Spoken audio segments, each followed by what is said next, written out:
பேட்டரிலையா? எந்த பேட்டரி? ஒயின்பேட்டரி பக்கம் மேய்க்க போகிறீங்களா? வனத்துக்குள்ளே விடவாங்களாம் மேய்க்க? வனத்துக்குள்ளே விட மாட்டுறாங்க. அத்தையும் நம்ம இப்போ என்ன செய்யறோம்னா ஒரு வீடியோ போடுறோம். முக்கியமான அதிகாரிகளும் தெரிஞ்சுக்கிட்டோம்ன்றக்காக. இது வந்து வாயிலா ஜீவங்கள்.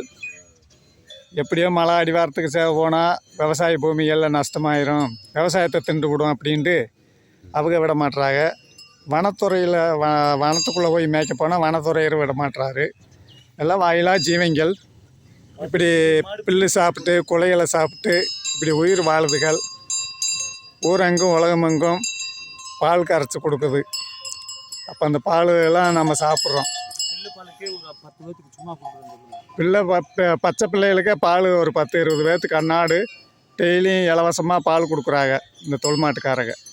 அப்படி இருக்க உயிர் உள்ள ஜீவங்களை வனத்துக்குள்ளே மேய விடாமல் இருந்தால் அது எப்படிங்க நியாயம்? அதுக்கெல்லாம் எப்படி உயிர் வாழும் புல் இல்லாமல்? அப்படின்ட்டு எவ்வளவோ ஒரு கஷ்டத்தில் இந்த உயிர்கள்லாம் வாழுது. இதெல்லாம் நல்லா மேலே அதிகாரிகள்லாம் தெரிஞ்சுக்கிட்டோம்ன்றக்காக இந்த வீடியோ போடுறோம். நண்பர்களே, அனைவரும் பாருங்கள்.